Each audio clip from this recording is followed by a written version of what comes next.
porque Apocalipse 6, 1 ao 2, e havendo o cordeiro aberto um dos selos, olhei e ouvi um dos 4 animais que dizia, como em voz de trovão, vem e vê. E olhei, e eis um cavalo branco, e o que estava sentado sobre ele tinha um arco, e foi-lhe dada uma coroa, e saiu vitorioso para vencer.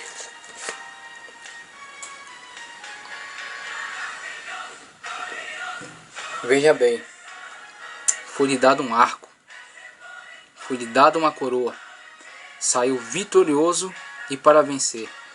Quer dizer, a coroa não é dele, o arco não é dele, a vitória também não é dele. Foi-lhe dada provisoriamente, foi permitido que ele viesse, se levantasse e fizesse tudo aquilo que fez, mas somente para uma coisa, para ser julgado e para ser condenado. Esta é a política do anticristo, do cavalo branco. Eis o governante que aguarda a saída da igreja para estabelecer o seu domínio, e toda a sua plataforma de governo já está pronta.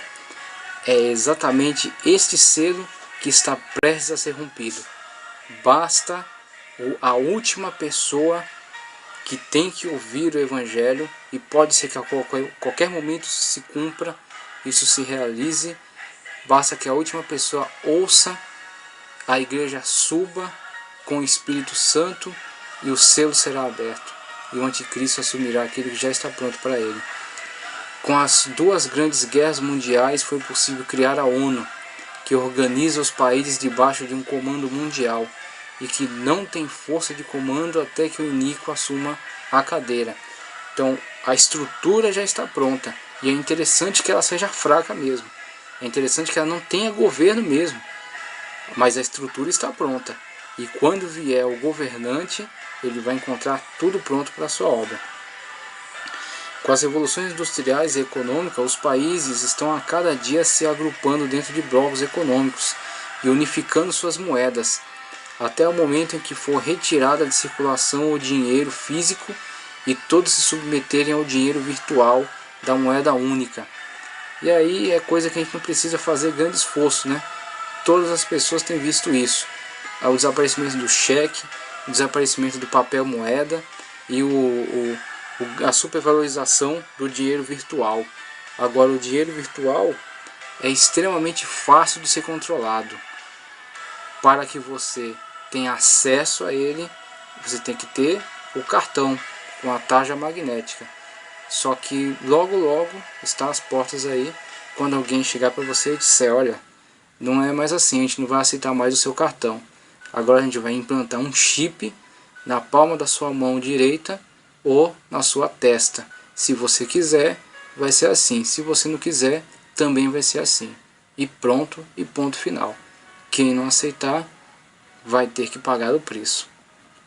A sociedade a cada dia tem sido mais distanciada dos conceitos de fé e de temor a Deus, por meio das instituições de ensino saturada de conceitos evolucionistas e ateístas.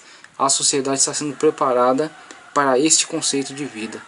Está sendo preparada para se afastar de Deus, para desprezar Deus, para desprezar a Bíblia, para que quando vier o governante iníquo, as pessoas que já têm, por exemplo, as ideias e conceitos que começaram a ser pregadas lá atrás na música Imagine, sem religiões, sem Bíblia, sem Deus acima de nós, sem inferno abaixo, elas já estejam habituadas a isso. Isso não vai ser nada estranho para elas quando vier o iníquo. As grandes mídias têm propagado conceitos de liberalismo e homossexualismo, lançando a humanidade num abismo distante de Deus e da sua palavra. A falsa ciência tem plantado dúvidas nas mentes das crianças e jovens, o que os fazem questionar a existência de Deus e rejeitam a sua palavra. Se você ama seu filho, se você ama sua filha, se você tem responsabilidades com eles e quer que eles sejam salvos, por favor, gaste algum tempo com eles. Gaste algum tempo agora, enquanto você pode, enquanto eles ainda respeitam a sua autoridade, porque a escola tem ensinado através de conceitos, por exemplo, que eles chamam de autonomia, tem ensinado as crianças a questionar os seus pais e tem ensinado as crianças a desprezar a orientação de seus pais e seguir estritamente aquilo que tem sido orientado nas escolas. Não estou dizendo para você retirar seu filho da escola, não estou dizendo para você desprezar a escola. Estudei pedagogia, sei a importância que tem a educação, sei que existem muitos profissionais sérios envolvidos na educação, só que ninguém tem a obrigação de educar o seu filho. Eles simplesmente ensinam ciência para o seu filho.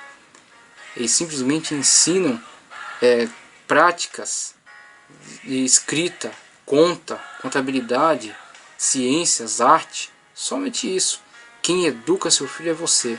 Então, por favor, desligue a televisão, põe de lado um pouco as suas coisas, seus afazeres, sente com o seu filho e com a sua filha e pergunte o que ele tem aprendido, o que está no seu coração, o que está na sua mente, enquanto você pode, plante a semente do Evangelho no coração dele, para que você não o veja perder-se para o mundo.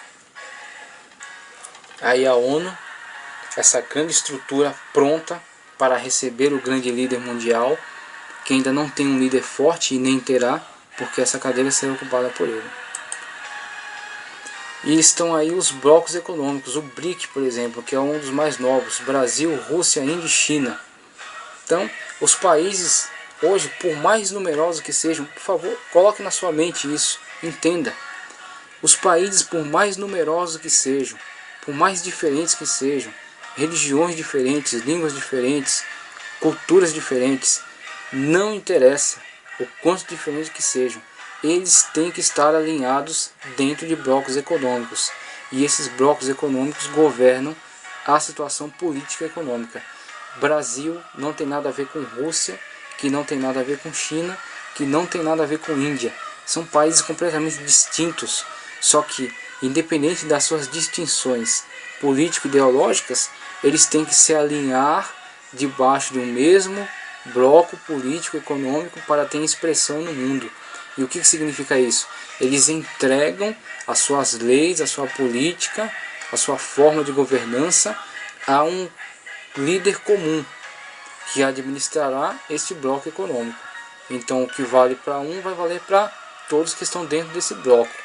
E aí esse bloco está interligado com outro maior, com o Mercosul, por exemplo, com outro bloco que agrupa esses. E fora desses blocos, por exemplo, essa questão política somente, que aliás de repente é das mais fracas. Você tem ao lado as marcas, os grandes conglomerados de marcas, e você tem diversas marcas, mas muitas delas governadas por um grupo de empresários, e esse grupo de empresários tem que prestar contas a um empresário majoritário. Então, de tudo isso aqui, de todo o resumo da ópera é: a besta que vai subir terá 7 cabeças e 10 chifres. 7 por quê?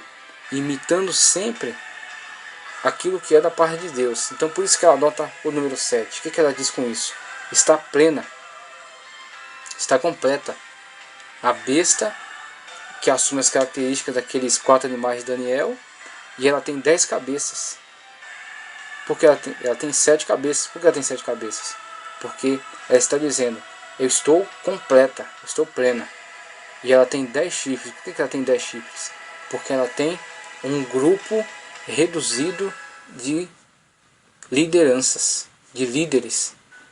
Chifre, no contexto bíblico do Antigo Testamento, significa poder. O chifre do boi, por exemplo, é onde está o instrumento de ataque. Então o touro, quando ataca um outro animal, ele ataca com o seu chifre. Ele usa o chifre para perfurar esse outro animal. Assim, essa simbologia é trazida para dentro do texto bíblico. A besta tem 10 chifres, ou seja, cada chifre dele significa o quê? O poder. Ela tem 10, um grupo de 10 que governa sobre 200, 300 países. E desses 10, o que eles fazem com ela? Entregam o poder a ela. Então, é isso que você precisa entender.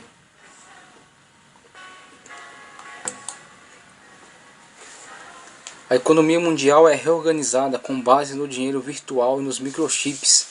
É número de homem, João diz. E também, quem tem sabedoria pode entender. Não necessitamos aqui de tomar o caminho de muitos que, por meio de especulações, chegaram a inúmeras conclusões tais como: seria o Papa, seria o WWW, seria Hitler. Mais importante é saber que quando João diz ser número de homem, logo é número com o qual convivemos. Preste atenção, entenda. É número da nossa convivência. E você acha que será difícil para identificar aqueles que se recusarem a aceitar a marca da besta? Na verdade, todos nós já estamos sendo monitorados por este olho oculto, que por causa do Espírito Santo, por enquanto, só pode nos observar e aguardar a hora para a sua manifestação. Inclusive, ele já tem feito testes. Ao longo da história já fez testes. Você tem ao lado a imagem, uma primeira imagem da Terra sendo circulada por satélites, que estão observando tudo, que estão vendo tudo. Você tem a IBM, que a gente já citou aqui, foi grande parceira do nazismo na catalogação dos judeus. Você tem Hitler nos seus discursos inflamados. Você pega a imagem de Hitler, você pode fazer uma inferência, você pode fazer uma imaginação a partir disso do que serão os discursos do anticristo. Quem é que não tem um celular hoje? Quem é que não tem um aparelho de computador? Quem não tem um tablet? Um aparelho televisor em casa? Com TV a cabo, esse tipo de coisa? Então você pense, quantas ferramentas existem para que o seu discurso chegue em tempo real em cada lugar do mundo, em cada lugar do planeta. Isso não é à toa, meu irmão, isso não é à toa. Isso tem um propósito, tem um significado.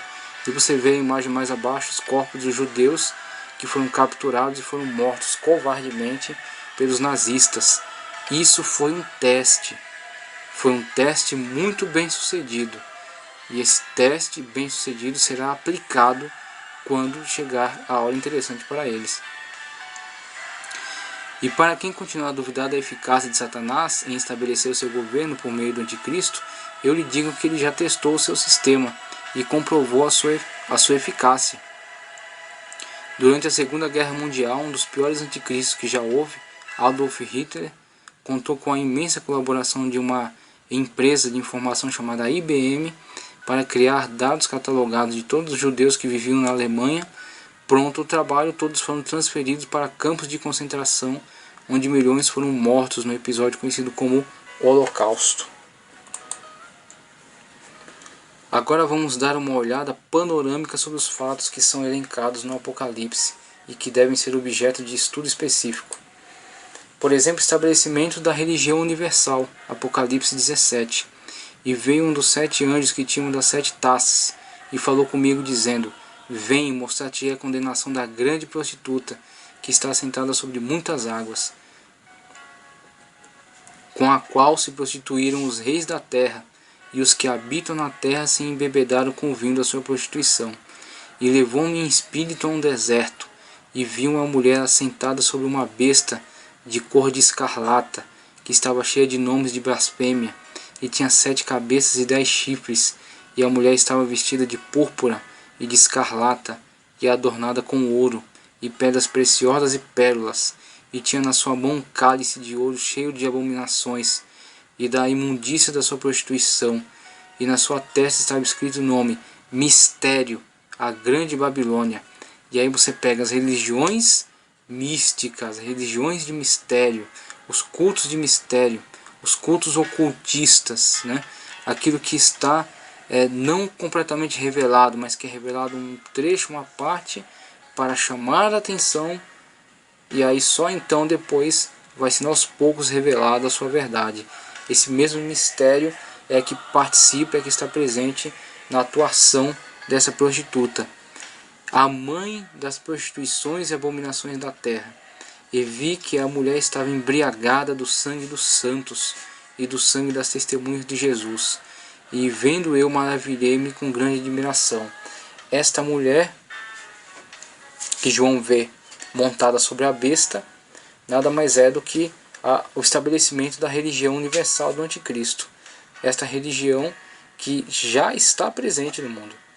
Já está presente. Essa religião não tem uma placa, não tem um registro, não tem um local de culto. Ela ainda é um espírito atuante, como o nome que estava sobre a testa da besta, mistério, a grande Babilônia. Então quer dizer, a mesma mentalidade, a mesma prática da Babilônia está difundida por diversas religiões. E aí quando você menos espera, até certas igrejas têm adotado esta mentalidade para dentro dela.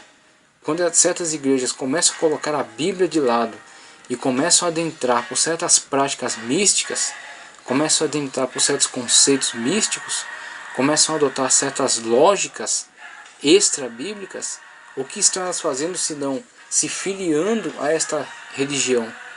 E quando o anticristo vier, vai encontrar muitos que o apoiem, vai encontrar muitos que participem do seu grupo. A maçonaria já tem promovido esta religião. Desde a sua fundação, a maçonaria tem encabeçado esse projeto satânico de reunir credos debaixo de um governo. Dentro das práticas maçônicas não é rejeitada